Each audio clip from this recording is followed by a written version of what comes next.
السلام علیکم ورحمۃ اللہ وبرکاتہ حامدا و مصلیا اما بعد ورفعنا لك ذکرک صدق اللہ العظیم۔ ایک غیر مسلم نان مسلم سکھ شاعر آپ صلی اللہ علیہ وسلم کے اور حضرت علی کرم اللہ تعالی وجہ کے شان میں نذرانہ عقیدت پیش کرتا ہے اور کہتا ہے، ہم کسی دین سے ہوں قائل کردار تو ہیں، ہم کسی دین سے ہوں قائل کردار تو ہیں، یعنی ثنا خان شہ حیدر کرار تو ہیں، نام لیوا ہیں محمد کے پرستار تو ہیں، نام لیوا ہیں محمد کے پرستار تو ہیں، یعنی مجبور پے احمد مختار تو ہیں، عشق ہو جائے کسی سے کوئی چارہ تو نہیں، صرف مسلم پہ محمد کا اجارہ تو نہیں۔ میرے محترم ناظرین، آج میری گفتگو کا موضوع ہے آپ صلی اللہ علیہ وسلم غیر مسلموں کی نظر میں۔ چونکہ میں نے اپنے شعر کا بھی انتخاب ایک غیر مسلم شاعر کا کیا ہے، آج میں آپ لوگوں کے سامنے آپ صلی اللہ علیہ وسلم کے ذات اقدس کو، جو آپ صلی اللہ علیہ وسلم کے متعلق غیر مسلموں نے کیا ہے، آپ صلی اللہ علیہ وسلم کی تعریف و توصیف جو نان مسلم لوگوں نے کیا ہے، میں چاہوں گا کہ مختصر میں اس پہ میں روشنی ڈال سکوں آپ کے سامنے۔ میرے دوستو، سب سے پہلے میں فرانس سے شروع کرتا ہوں کہ فرانس کے مفکر، فرانس کے آتھرز، فرانس کے رائٹر اور فرانس کے ہسٹری لکھنے والے اور فرانس کے مورخ آپ صلی اللہ علیہ وسلم کے بارے میں کیا کہتے ہیں۔ چونکہ آج فرانس میں آپ صلی اللہ علیہ وسلم کے متعلق گستاخانہ خاکے شائع کیے گئے، فریڈم آف اسپیچ اور فریڈم آف ایکسپریشن کے نام پر آپ صلی اللہ علیہ وسلم کے شان اقدس میں گستاخی کی گئی ہے۔ تو سب سے پہلے ہم فرانس کے مفکر کو دیکھتے ہیں کہ وہ آپ صلی اللہ علیہ وسلم کے بارے میں کیا کہتا ہے، اور ہم فرانس کے مکار میکرون سے یہ کہنا چاہتے ہیں کہ اگر وہ اپنے ملک کے رائٹر کو اگر پڑھ لیتا کہ وہ آپ صلی اللہ علیہ وسلم کے بارے میں کیا کہتے ہیں، تو وہ خدا کی قسم ایسی جرت اور آپ صلی اللہ علیہ وسلم کے شان میں گستاخانہ خاکے شائع کرنے کی جرات اور ہمت کبھی نہیں کر سکتا تھا۔ فرانس کا ایک مفکر جارج لامارٹین وہ کہتا ہے آپ صلی اللہ علیہ وسلم کے بارے میں کہ جب میں محمد صلی اللہ علیہ وسلم کے سیرت کو پڑھتا ہوں، جب میں آپ صلی اللہ علیہ وسلم کے زندگی کو دیکھتا ہوں، وہ اپنی کتاب لائف آف محمد یعنی حیات محمد میں لکھتا ہے کہ آپ صلی اللہ علیہ وسلم کی زندگی ایسی زندگی تھی کہ آپ نے، اگر میں ایک حکمران کے نظریے سے اور ایک حاکم اور ایک سیاست دان کے نظر سے اگر آپ کو میں دیکھتا ہوں تو میں کیا دیکھتا ہوں کہ آپ سے زیادہ عظیم الشان سردار، آپ سے زیادہ بڑا حاکم اور آپ سے زیادہ حکمت و دانائی والا کوئی آج تک حاکم نہ گزرا، کہ جن کو اپنے ملک سے نکال دیا گیا تھا، 10 سال کے اندر انہوں نے ایسی حکمت عملی کو انہوں نے اپنایا، انہوں نے ایسا پلان کیا کہ 10 سال کے اندر اپنے اس کھوئے ہوئے ملک کو جب وہ واپس جاتے ہیں تو ان کے دشمن ان کے قدموں میں نظر آتے ہیں۔ اگر میں محمد صلی اللہ علیہ وسلم کو ایک کمانڈر کی نظر سے دیکھتا ہوں تو میں کیا دیکھتا ہوں کہ آپ صلی اللہ علیہ وسلم سے زیادہ حکمت والا اور آپ صلی اللہ علیہ وسلم سے زیادہ دانائی والا اور آپ صلی اللہ علیہ وسلم سے زیادہ دانش مندی سے لڑنے والا جنگوں میں آج تک کوئی سپہ سالار نہیں پیدا ہوا۔ فرانس میں جو آپ صلی اللہ علیہ وسلم کے متعلق گستاخانہ خاکے شائع کیے گئے فریڈم آف اسپیچ کے نام پر، اگر فرانس والے اگر اپنی تاریخ کو دیکھیں، وہ لوگ اپنے خون کے دھبے کو اور اپنے ظلم کو، اپنے بربریت کو اور اپنے جبر کو، اپنے قہر کو وہ لوگ چھپانے کے لیے محمد صلی اللہ علیہ وسلم کے ذات اقدس پہ وہ کیچڑ اچھالنا چاہتے ہیں۔ فرانس کی تاریخ اٹھا کر کے دیکھیں، پتہ یہ چلے گا چارلس نہم کے دور عہد میں پروٹسٹنٹ عیسائیوں کو ہزاروں کی تعداد میں قتل کر دیا گیا۔ لوئی 14ویں کے دور میں تقریباً 500,000 پروٹسٹنٹ عیسائی انگلینڈ، ہائیلینڈ، پولینڈ اور امریکہ بروسیا ہجرت کرنے پر مجبور ہو گئے۔ وہ لوگ آج فریڈم آف اسپیچ کی بات کرتے ہیں، وہ لوگ آج اظہار رائے کی بات کرتے ہیں کہ جس وقت فرانس کے اندر جمہوری انقلاب برپا ہوا، جس وقت فرانس کے اندر جمہوری انقلاب برپا ہوا اور جب فردن لوگوں کو قتل کرنا وہاں ناممکن ہو گیا، جب لوگوں کو قتل کرنا دشوار ہونے لگا تو انہیں ایسی مشینیں ایجاد کرنی پڑی جو ایک وقت میں 20 لوگوں کے سروں کو ناریلوں جیسے اڑا ڈالتی تھیں۔ اس جمہوری انقلاب میں اور اس کرانتی میں مورخین لکھتے ہیں کہ تقریباً 26 ملین انسان ہلاک اور برباد ہو گئے، ہزاروں عورتوں کا جنسی استحصال ہوا، لاکھوں بچوں کو قتل کر دیا گیا۔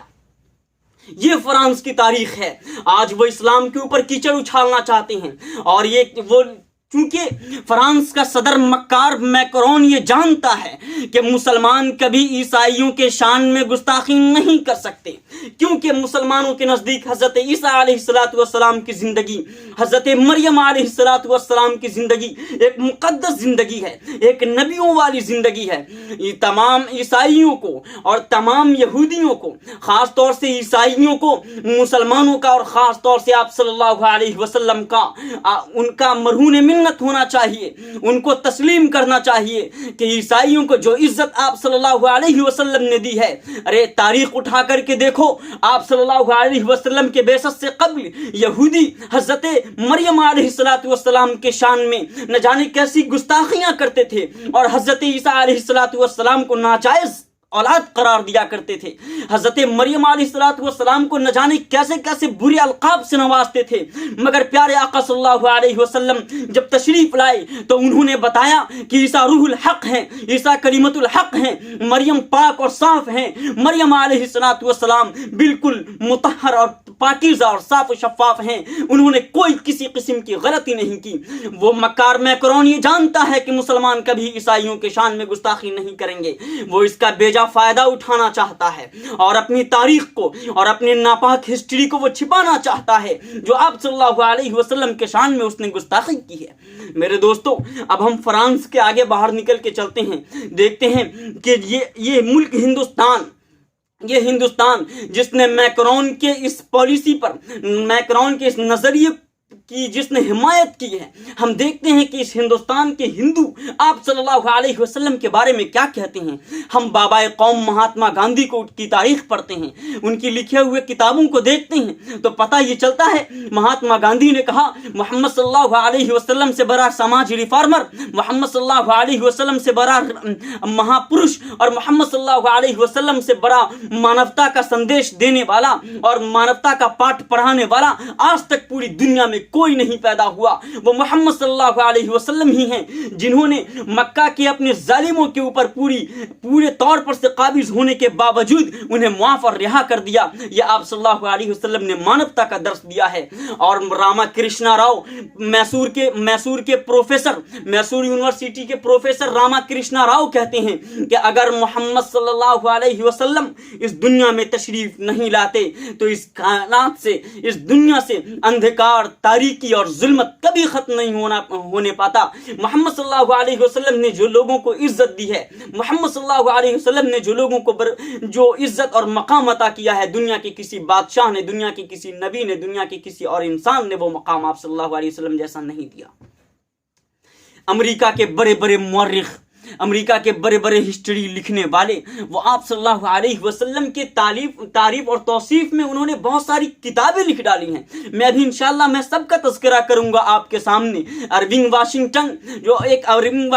ایک مورخ ہے، وہ آپ صلی اللہ علیہ وسلم کے بارے میں لکھتا ہے کہ آپ صلی اللہ علیہ وسلم سے بڑا مہاپرش انسان، آپ صلی اللہ علیہ وسلم سے جیسا عظیم الشان انسان آج تک پوری دنیا میں نہیں آیا۔ امریکہ کا ایک بہت بڑا مورخ، جب اس نے آپ صلی اللہ علیہ وسلم کے خلاف کتاب لکھا اور اس کتاب میں اس نے آپ صلی اللہ علیہ وسلم کے خلاف مغلظات بھر دیا، اس نے آپ صلی اللہ علیہ وسلم کے خلاف صرف نگیٹو پہلو کو اور نہ جانے منفی پہلو کو اس نے آپ صلی اللہ علیہ وسلم کے ظاہر کرنے کی پوری کوشش کرتا رہا، مگر وہ خود کہتا ہے کہ میں جب آپ صلی اللہ علیہ وسلم کے بارے میں لکھتے لکھتے حجۃ الوداع کے موقع پہ جب میں پہنچتا ہوں، جو آپ نے آخری خطبہ دیا، اور جب میں اس خطبے پہ جب پہنچتا ہوں چونکہ میں نے پوری کتاب میں آپ صلی اللہ علیہ وسلم کے خلاف لکھا تھا، اور جب وہ آخری خطبہ میں آپ کا سنتا ہوں، لا فضل لعربی علی عجمی ولا لاسود علی ابیض الا بالتقوی، کہ کسی کالے کو کسی گورے پر، کسی امیر کو کسی غریب پر، کسی عربی کو کسی عجمی پر کوئی فوقیت نہیں مگر صرف تقوی میں صرف فوقیت حاصل ہو سکتی ہے، ورنہ حسب اور نسب میں، ذات اور برادری میں، خاندان میں یا ذاتی کے اعتبار سے کسی کو کوئی فوقیت نہیں، کوئی سپیریئر حاصل نہیں ہے۔ تو میرے قلم وہیں تھر تھرا جاتے ہیں، کیونکہ میں دیکھتا ہوں کہ امریکہ کے اندر بلیک امریکن کے اوپر کتنا ظلم کیا گیا، اسے کتنے کمتر اور گھٹیا نظر سے دیکھا گیا، کیوں؟ صرف اس کے رنگ کی وجہ سے، کیونکہ وہ بلیک امریکن ہے۔ اور ابھی کچھ مہینے قبل جو امریکہ میں واقعہ پیش آیا اور نہ جانے احتجاج ہوئے اور ایک ہنگامہ، ایک شور برپا ہوا صرف کالے اور گوروں کے لڑائی کے اوپر، وہ اس لیے وہ آپ صلی اللہ علیہ وسلم کا قائل ہو گیا۔ وہ کہتا ہے کہ میں بھی ایک بلیک امریکن ہوں، اور ایک بلیک امریکن ہونے کے ناطے جس قدر مجھے لوگوں کے ٹیڑھی نظروں کا سامنا کرنا پڑتا ہے وہ میرا ہی دل جانتا ہے، مگر محمد عربی کے دربار کو جب میں دیکھتا ہوں، میں کیا دیکھتا ہوں کہ ابو لہب جیسا چمکتا ہوا چہرے والا جس نے آپ کے پیغام کو نہیں مانا تو وہ ہلاک اور برباد ہو گیا، مگر ساؤتھ افریقہ کا وہ کالا کلوٹا بلال جو حبشے کا تھا، جو مدینے کے گلیوں میں چلتا تھا اور اس کے پاؤں کی آہٹ جنت میں سنائی دیا کرتی تھی، یہ آپ صلی اللہ علیہ وسلم کی وجہ سے یہ ممکن ہو پایا، ورنہ یہ ہرگز ناممکن ہو پاتا، کیونکہ لوگوں نے کالے اور گورے کو اور کیا کہتے ہیں نسل پہ اور جماعت اور گاؤں کے اعتبار سے، فرقے کے اعتبار سے لوگوں کو ایسا بانٹ دیا۔ چونکہ اگر ہم برہمنوں کو دیکھتے ہیں اور دوسرے مذاہب میں دیکھتے ہیں تو جو لوگوں کے اندر جو بھید بھاؤ کا جو نظریہ پیش ہوا، آپ صلی اللہ علیہ وسلم نے بالکل اسے تہس نہس کر کے رکھ دیا اور ختم کر دیا۔ اللہ نے صاف اعلان کر دیا، یا ایھا الناس انا خلقناکم من ذکر و انثی وجعلناکم شعوبا وقبائل لتعارفوا۔ اے پوری انسانوں، اے پورے دنیا کے انسانوں، کان کھول کر کے سن لو، ہم نے تمہیں ایک ماں اور ایک باپ سے پیدا کیا ہے اور تمہیں مختلف گروہوں میں مختلف جماعت نے بانٹ دیا ہے۔ ان اکرمکم عند اللہ اتقاکم، اللہ کے نزدیک وہی متقی ہے، اللہ کے نزدیک وہی سپیریئر حاصل کرنے والا ہے، اللہ کے نزدیک وہی عظیم ہے، اللہ کے نزدیک وہی بڑے مقام اور مرتبے والا ہے جو تم میں سب سے زیادہ متقی ہو، جو تم میں سب سے زیادہ اللہ سے ڈرنے والا ہو۔ امریکہ کا ایک مورخ ریچارڈ زابیل جو کہ امریکن فوج کا کمانڈر بھی تھا، وہ کہتا ہے کہ چونکہ میں ایک کمانڈر تھا اور محمد صلی اللہ علیہ وسلم کو ایک کمانڈر کی حیثیت سے میں نے پڑھا، میں کیا دیکھتا ہوں کہ آپ صلی اللہ علیہ وسلم نے جس حکمت عملی کا میدان جہاد میں اور میدان جنگ میں جس حکمت عملی کو اپنایا وہ پوری دنیا کے لیے ایک نمونہ ہے، پوری دنیا کے لیڈر، پوری دنیا کے کمانڈر اگر آپ صلی اللہ علیہ وسلم کے بتائے ہوئے اس بات کو اور آپ صلی اللہ علیہ وسلم کے بتائے ہوئے ان چیزوں کو اگر فالو کرنے لگیں تو واقعی ہر میدان میں وہ کامیاب ہو سکتے ہیں۔ وہ کہتا ہے کہ میں ایک لیڈر ہوں اور میں کیا دیکھتا ہوں کہ محمد صلی اللہ علیہ وسلم جب جنگ بدر میں کمانڈرنگ کے لیے آتے ہیں تو آپ کی جو فوج ہے، آپ کے پاس جو ٹیم ہے وہ 313 ہے اور سامنے جس سے مقابلہ ہونا ہے وہ 1000 کے تعداد میں ہے، مگر آپ نے ایسی حکمت عملی کو اپنایا، آپ صلی اللہ علیہ وسلم نے ایسا دماغ لگایا اور آپ صلی اللہ علیہ وسلم نے ایسی پلاننگ کی کہ وہ 313 صحابی رسول، وہ 313 کی فوج 1000 کو شکست دے دیتی ہے۔ اور دوسرے جنگ احد میں جب ہم دیکھتے ہیں کہ مسلمانوں کو شکست کا سامنا صرف اس لیے کرنا پڑا کہ آپ کے بتائے ہوئے رول کو اور آپ کے بتائے ہوئے جگہ کو اس نے چھوڑ دیا تھا، آپ کے ساتھیوں نے بس تھوڑی سی آپ صلی اللہ علیہ وسلم کے بتائے ہوئے چیزوں کو چھوڑ دیا، بس تھوڑی سی اس غلطی کی وجہ سے وہ فتح بھی شکست میں تبدیل ہو گیا۔ اس کے بعد ایک اور امریکہ کا مورخ جو آپ صلی اللہ علیہ وسلم کے بارے میں کہتا ہے، جس کا نام میرے ذہن سے جس کا نام نکل رہا ہے جارج برنارڈ شاہ، وہ آپ صلی اللہ علیہ وسلم کے بارے میں کہتا ہے کہ آپ صلی اللہ علیہ وسلم، اذان کی وجہ سے 2 منٹ تاخیر ہو گئی، تو جارج برنارڈ شاہ اپنی کتاب میں لکھتا ہے کہ قرون وسطیٰ کے مسیحیوں نے، مسیحیت کے پوپ نے، پادریوں نے جو آپ صلی اللہ علیہ وسلم کی ایسی غلط تصویر پیش کی کہ میں تو محمد صلی اللہ علیہ وسلم کو عیسائیت کا میں دشمن سمجھتا تھا، مگر جب میں نے آپ صلی اللہ علیہ وسلم کی کتاب کو پڑھا، جب میں نے آپ صلی اللہ علیہ وسلم کے حیات کو پڑھا، آپ کی زندگی کو جب میں نے دیکھا، تو میں یہ سمجھتا ہوں کہ آپ صلی اللہ علیہ وسلم سے بڑا دوست مسیحیت کا کوئی نہیں، اور آپ صلی اللہ علیہ وسلم نے جو حضرت مسیح علیہ الصلوۃ والسلام کو اور حضرت مریم علیہ الصلوۃ والسلام کو جو عزت اور سربلندی عطا کی ہے، وہ دنیا کے کسی پوپ نے اور کسی پادری نے بھی وہ حق ادا نہیں کیا ہے۔ اس کے بعد نیپولین بوناپارٹ وہ آپ صلی اللہ علیہ وسلم کے بارے میں کہتا ہے، چونکہ وہ ایک سیاسی تھا، ایک سیاست دان اور ایک حکمران تھا، وہ کہتا ہے کہ میں ایک سیاست کی نظر سے آپ صلی اللہ علیہ وسلم کو دیکھتا ہوں، تو میں نے کیا دیکھا کہ آپ صلی اللہ علیہ وسلم کی بعثت ایسے وقت میں ہوئی کہ جبکہ ایک طرف ساسانی امپائر اور دوسری طرف پرشین امپائر ایک دوسرے سے لڑ کر کے تباہ ہو چکے تھے، ایسے وقت میں آپ صلی اللہ علیہ وسلم کی بعثت ہوتی ہے، اور کچھ ہی دنوں میں آپ صلی اللہ علیہ وسلم نے شمالی عرب کو رومن امپائر سے اور جنوبی عرب کو پرشین امپائر سے بالکل آزاد کرا دیا۔ محمد عربی صلی اللہ علیہ وسلم وہ ہے جس نے طوائف الملوکی کا خاتمہ کیا اور جس نے ایوان اصلاح کو مرتفع کیا ہے۔ اور امریکہ کا ایک بہت بڑا ماہر فلکیات اور ایسٹرونومی کا ماہر ڈاکٹر مائیکل ایچ ہارٹ اپنی کتاب ranking of the most influential person in history, یعنی کہ تاریخ انسانی میں جو سب سے زیادہ جن لوگوں نے تاریخ انسانی کو متاثر کیا ہے اور جن لوگوں سے پوری انسانیت کامیاب ہوئی ہے اور جنہوں نے پوری دنیا میں ایک انقلاب برپا کیا ہے، اس نے ایک کتاب لکھا، اور آدم علیہ الصلوۃ والسلام سے لے کر اپنی زندگی تک جتنے لوگ ایسے آئے، اس نے نمبر بائی نمبر ہر درجہ بندی کر کے ہر ایک کا نمبر دے کر کے اس نے ایک کتاب لکھی دا 100، اور اس میں اس نے محمد صلی اللہ علیہ وسلم کو پہلے نمبر پہ رکھا، جبکہ وہ ایک عیسائی تھا، وہ کرسچن تھا، وہ عیسیٰ علیہ الصلوۃ والسلام کو ماننے والا تھا، اور اس نے حضرت عیسیٰ علیہ الصلوۃ والسلام کو دوسرے نمبر پہ رکھا۔ جب لوگوں نے اسے اعتراض کیا اس پر کہ اے مائیکل ایچ ہارٹ، تم مسیحیت کو ماننے والے ہو، تم کرسچن ہو، تم حضرت عیسیٰ علیہ الصلوۃ والسلام کے ماننے والے ہو، مگر تم نے محمد صلی اللہ علیہ وسلم کو پہلے نمبر پہ رکھا ہے۔ لوگوں کا اعتراض ہوا، اس نے دوسرے ایڈیشن میں اس کا جواب دیا کہ میں نے پوری تاریخ کھنگالی ہے، میں نے پوری کتاب کو پڑھا ہے، مگر میں اس بات کو مانتا ہوں کہ آپ صلی اللہ علیہ وسلم کا جو حق تھا کہ وہ پہلے نمبر پہ آتے، میری نظر میں وہ دنیا کے پہلے ایسے انسان ہیں جو ہر اعتبار سے نمبر 1 ہیں، لہٰذا میں نے اس اعتبار سے انہیں نمبر 1 دیا ہے۔ اور تھامس کارلائل اپنی کتاب میں لکھتا ہے کہ محمد صلی اللہ علیہ وسلم کا پیغام دل کا سکون اور دماغ کو روشن کرنے والا ہے، دل کو سکون عطا کرنے والا ہے۔ اگر محمد صلی اللہ علیہ وسلم کے پیغام کو اور محمد صلی اللہ علیہ وسلم کے لائے ہوئے میسج کو اگر مسلمان ماننے لگیں تو دنیا کے ہر میدان میں وہ کامیاب ہو جائیں گے۔ اور ایک قدم آگے بڑھ کے وہ یہ کہتا ہے کہ میں پوری دنیا میں اگر میں اپنا کسی کو ہیرو مانتا ہوں تو وہ محمد صلی اللہ علیہ وسلم کی ذات ہے، میں اسے اپنا آئیڈیل، ماڈل اور ہیرو جانتا ہوں۔ کلیمنٹ ہارٹ اپنی کتاب میں لکھتا ہے کہ اگر محمد صلی اللہ علیہ وسلم کے بتائے ہوئے قانون کو اور بتائے ہوئے رولز کو اگر مسلمان دعوت کے میدان میں آپ صلی اللہ علیہ وسلم کو آئیڈیل بنا لیں تو پوری دنیا مسلمان ہو جائے گی۔